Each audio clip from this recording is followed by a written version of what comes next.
amici telespettatori, siamo sempre nella rubrica dei cuori solitari e questa sera vi voglio presentare un ragazzo sempre di Mazara del Vallo, si chiama Sergio e ha 35 anni. Ciao Sergio.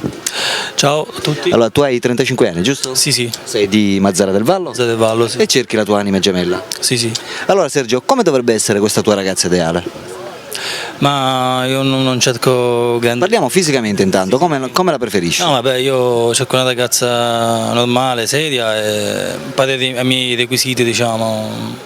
Quanto dovrebbe essere alta? Ma una 75, 71. Tu quanto sei alto? Io sono 1,72 m, quindi va bene l'altezza comunque non... Ok, ti piacciono le bionde o le brune?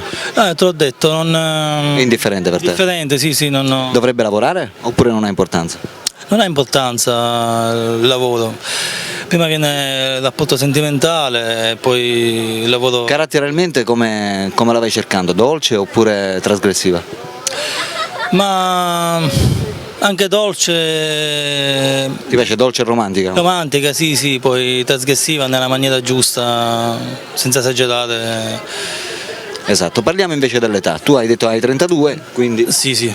Che età dovrebbe avere questa ragazza? Che non superi la mia età, sulle 30, 32. Ok, va bene. Tu fai sport in particolare? Sì, pratico un po' il calcetto, il tennis. Poi Ascolti musica? Correre, sì, mi piace molto la musica. Che genere di musica ascolti?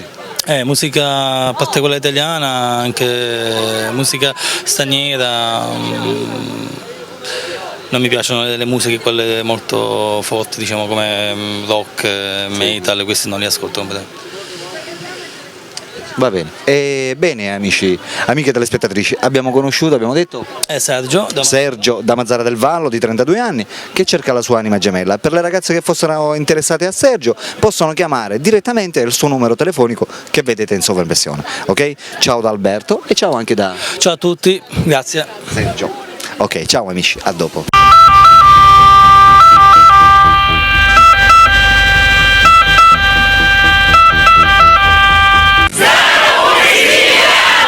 Oh yeah!